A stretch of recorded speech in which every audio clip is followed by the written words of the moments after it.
channel. If this is your first time here, hello, my name is Mika. Thank you so much for stopping in. So today I want to talk about rejection. Don't be afraid of rejection. In fact, think of rejection as your best friend. And I'm going to tell you why. Because a lot of times when we're rejected from something, actually every time when we're rejected from something, it's protection. If you want to be in a relationship with somebody and at that time that person says no, it could be no because they're not meant to be the person that you're meant to be with, or it could be no because maybe right now that person's not ready. Maybe that person doesn't even know that they're not ready, but they tell you no, they're not interested. And it could be the person that your higher power has for you, but right now it's not the right time. So you feel you go around with your head hanging low and what is going on with me? Why am I not good enough? And you need to stop that. You need to look at it as protection, because you don't know why someone tells you no, or a job tells you no, or friends tell you no. You don't know the reason. And so with that being said, be appreciative in those moments of being rejected. Thank God, thank your higher power that you were rejected. Sometimes rejection really hurts, but if you change your mindset about rejection, I promise you, it may sting a little bit, because nothing, especially like that, when you feel confident in something, or, especially for a man, if you guys are really liking a girl and you get up all the energy, you muster up that energy and you go to her and you're like, hey, I would like to take you on a date. I would like to get to know you. And she says no, or I'm in a relationship, or I'm married, or something that you didn't know, and it kind of takes you off guard, like, oh, I'm sorry. And it's kind of like, ouch. I know it hurts worse when she's single, but she's like, no way, like, I'm not interested in you, or whatever. Sometimes ladies can be rude, so I'm sure that there has been times people have said things like that to you, but don't let it bother you, boo. I promise you, rejection is protection.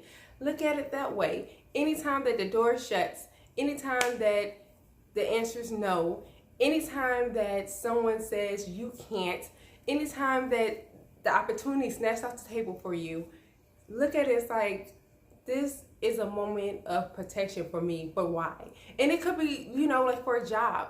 You may have all the qualifications for that job, but for some odd reason, they say no. And you're like, what's up? Why am I getting rejected for this? I done everything they asked me to do. I know that I qualify for this position. I know that I have the skills that's needed for this position, but they're saying that no, they chose somebody else. Why? Well, first of all, let me tell you, there's thousands of reasons why it could have been a no. It's not just, it shouldn't automatically come back to you as, maybe I didn't interview good enough. Maybe I should have put some lies in there to make my resume stand out. No, you just be who you are and let your higher power, let God handle the rest, because he knows where he's taking you. The universe knows where you're going to go. So we have to go through no's. We have to go through being shut down. We have to go through having situations where we feel up and we feel confident, and then sometimes we feel down. Sometimes we hurt. Sometimes we go through, that confusion stage, like, why wasn't this good enough? Why, what's going on?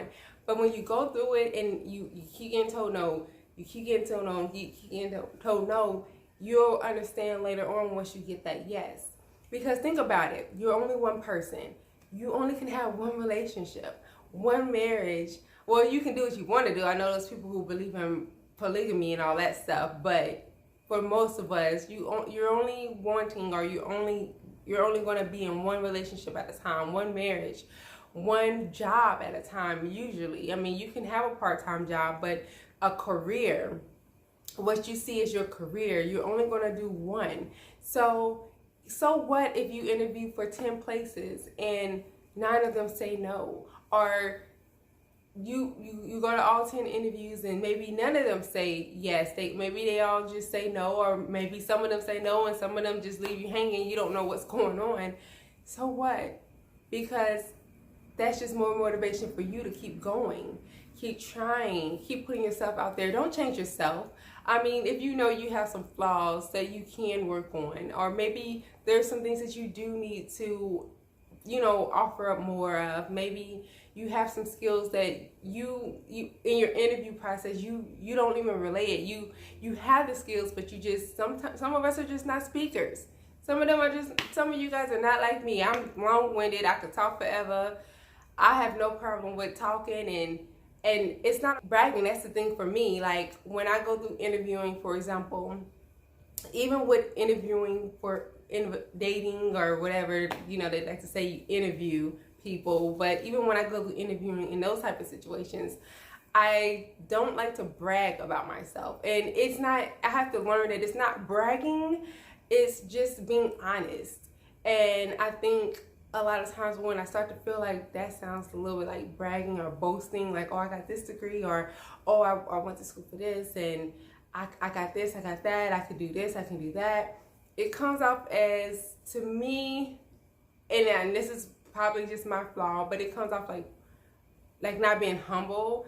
And so I know sometimes that's why I fall short, because people, you know, they're like, well, you know, what can you offer me? Because they don't know me. And I think in that moment sometimes I get comfortable with trying to be relatable and trying to be realistic and trying to connect with people, that I forget to just be who I am. And if someone's interviewing me, that's my time to shine. That's my time to brag and to say, like, look, I've done all this. This is what I could bring to your company. Or for a relationship, I have this, and this going for myself. This is what I bring to the table. Whatever it is, you know, but we have to learn that in those moments, people have the right to reject you. And sorry, you guys, it's a fly in my house, so it keeps flying around. So I know that you've probably seen it. I'm sorry. But, yes, people have the right, just like you have the right. There can be somebody perfect who comes up to you and who offers you so many great things. And sometimes you know that they're awesome people. You know that what they're offering you is amazing, but you just don't feel like it's the right fit for you, and that's okay. Every opportunity that comes your way, every great thing that crosses your path does not mean you have to take it. And so you have to think about it like that as well for when you're going through life. Know that you're not going to be everybody's cup of tea. You're not going to be what everyone is looking for. And that's okay, because as long as you're being told no by the people who wouldn't appreciate you, or the jobs that wouldn't appreciate you, you're getting closer to that yes. You're getting closer to that job who will be thinking, you are it, you are amazing. To that person who's going to be like, I love you, let me put a ring on it. I cannot let this girl go. I cannot let this man go. You know, whatever it is. So be grateful in your times of no. Be grateful in your times of being rejected. Be grateful in the times when you even ask your higher power for something to happen and it doesn't happen. I know we all have those moments when you read somebody and you think, this is the person. God, please let them ask me to get married to them. Or please let them say yes to my engagement proposal. Or please let them say yes to being with me. You know, whatever it is. And then it's like, no, I don't want that. Or you ask that and it's like, well, maybe we should probably just back off of dating for a while. And you're like, what the heck happened? I thought we were amazing, you know, but God sees things that you don't. He hears things that you can't. So if it's a no, if there is any type of rejection in your life, know that there's a reason. And you have to be okay with that. You don't need to know what the reason is. Sometimes those reasons, baby, they're going to hurt your feelings. So you don't need to always know, and don't focus and don't engage so much of your time into trying to figure out what was the reason. Why didn't you want me? Why didn't this job keep me? Why didn't this job hire me? Why? Because you know what? When you do that, you lose track of what's going on in front of you. You lose track of where your higher power, where God is trying to take you. And you're looking in that rear view mirror trying to figure out why did that destruction happen? Why am I having a job away from somebody I thought was perfect? Why am I having to leave that company and I heard that was one of the best companies to work for? Why? And then you're taking longer to get to where you're going, because if you're driving a vehicle and you're looking at the rearview mirror, you're not going anywhere, honey. Off a cliff, you know, that's all. Are you just sitting still looking through that mirror? Because you can't drive looking backwards. So remember, in life, you just need to keep on going. Don't let rejection stunt you from figuring it out what is meant for you, getting to the people and the things that's meant for you. What's meant for you will come as long as you keep going. Yes, that hurt, that stung. Let me put a band-aid on it and let me keep going. Because you know what? Your yes is coming eventually. You may get 100 no's. You may get 100 no's. And it may make you feel like giving up. But it's just a test. Remember what I told you guys. It's just a test. You have to keep your faith regardless. You just keep on going. Don't settle. Don't beg nobody to see your work. Don't beg nobody to be with you. Don't beg a job to hire you. Don't beg a job to not fire you. Don't beg. Things happen for a reason. Even with me, short story before I go, reminder, when I moved here, and I told you guys the story already, I already had a job. And for some odd reason, things didn't fall through the way that it was supposed to. They mishandled paperwork. They took longer processing my application, even though they told me I was starting on this specific date and I needed to be here in Texas because I was starting a job. I came, rushing down here thinking I had this job, and it was not so. That I had the job, let's correct it, I'm not gonna lie, I had the job. But when they needed me to start was not when they needed me to start. So they wanted me to wait around until they came up to a time where they needed me. You know what I did? Yes, it hurt because I was like, I don't have a job. I left a job. I left my comfortable atmosphere to come somewhere where I was uncomfortable and I didn't have anything. And for you guys to tell me, no, you're not starting on this date. No, you can't start on this date. You have to wait. It sucked. But instead of me begging them and, oh, please, okay, let me start on this date and, keep checking in, trying to see when I could start, I just started applying for other jobs. And let me tell you what, in that midst, I was angry. I was furious because I didn't understand why lied to me. That's all I kept thinking. I was looking through that rearview mirror instead of looking ahead of what God was trying to do for me. So for a while, I did get stunted. I applied for over 300 jobs. And I've been a medical assistant now for 9 years. Strong background in medical. And of course, I graduated with my social work and I have experience in that. I haven't had a job, but I've done volunteer work and internships. So I had both of those things going, strong resume. But because I was focused on what was going on behind me and not where I was going, God didn't let no doors open up for me. I was applying like crazy, staying up late at night, waking up early in the morning, hitting the roads, driving. I didn't even know anything about Texas, but I was driving around looking to see if I seen help wanted signs. I just didn't know what to do. I was so desperate. But it all worked out once I let that go. And I was like, you know what? Because one of the reasons too why I was so stuck on that job was because it was paying me more than what I was making back at home. So it was like, to me, it was like a shock. Like, this is awesome. Like, this is a great opportunity because I wasn't used to a medical assistant making as much as they were offering. So I didn't think that there was any other way. I felt like I was letting, an opportunity pass. But God said, let it go. And I did. And because I felt like going into a company already starting off on the wrong foot, you guys not being honest with me, giving me the runaround, that was not going to be a good environment for me. So I knew that I had to let it go. And yes, I was angry about having to do it, but I knew I had to. So fast forward back to when I let it go, when I was like, you know what, a lot of the other jobs I was applying for, they were paying me what I was making back at home. But I was like, at this point I needed a job. So I was like, I made it off of what I was making back at home.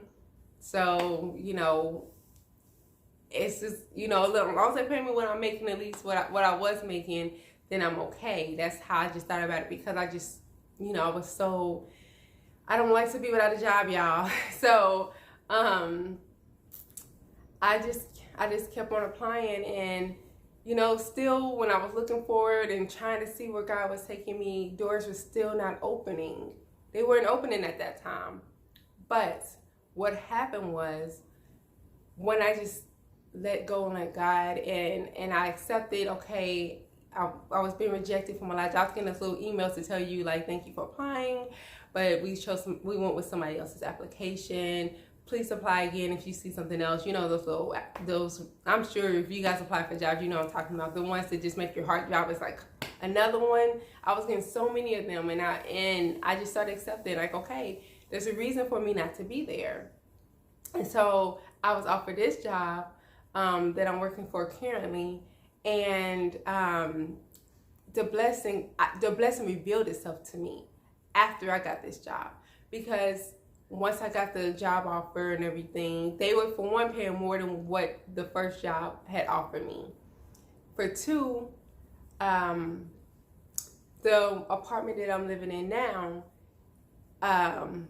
what is it called? Like, they work with it. I don't know what the word I'm trying to look for right now, but because I work for this company, because I work for the state, I was offered a discount on my rent for working for this company and for being medical. So it makes sense. I was like, God, why can't I just get my social work job? Which I will, y'all. Still got to speak into the atmosphere. Still working on that.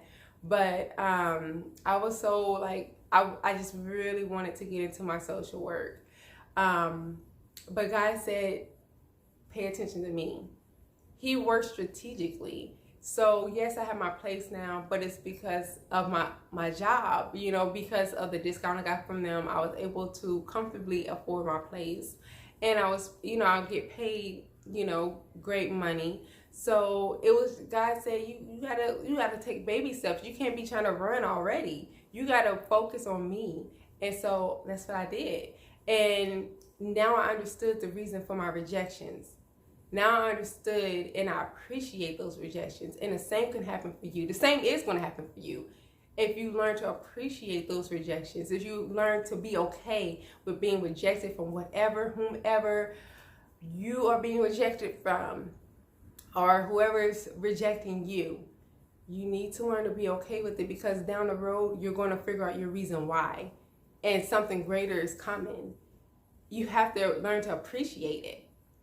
Appreciate it now, I promise, because no matter what, at the end of the day, you're going to figure out exactly why you were rejected from whatever it was you thought you wanted, because the universe, God, whatever you believe in, knows exactly what you need and knows exactly where it's taking you. So trust in it.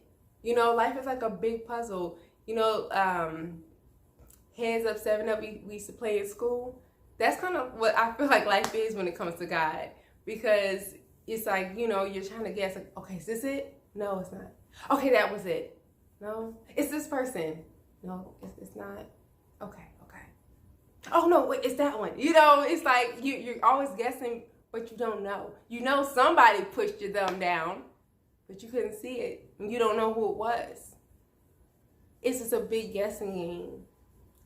But that's where you have to have your faith, and that's where you have to continue to just say, I know that I'm called to do this. I know that I'm being told that I'm going to get a job. I'm going to get married. Whatever it is that you feel like you're being led and promised, but you don't know with who, when, you don't know.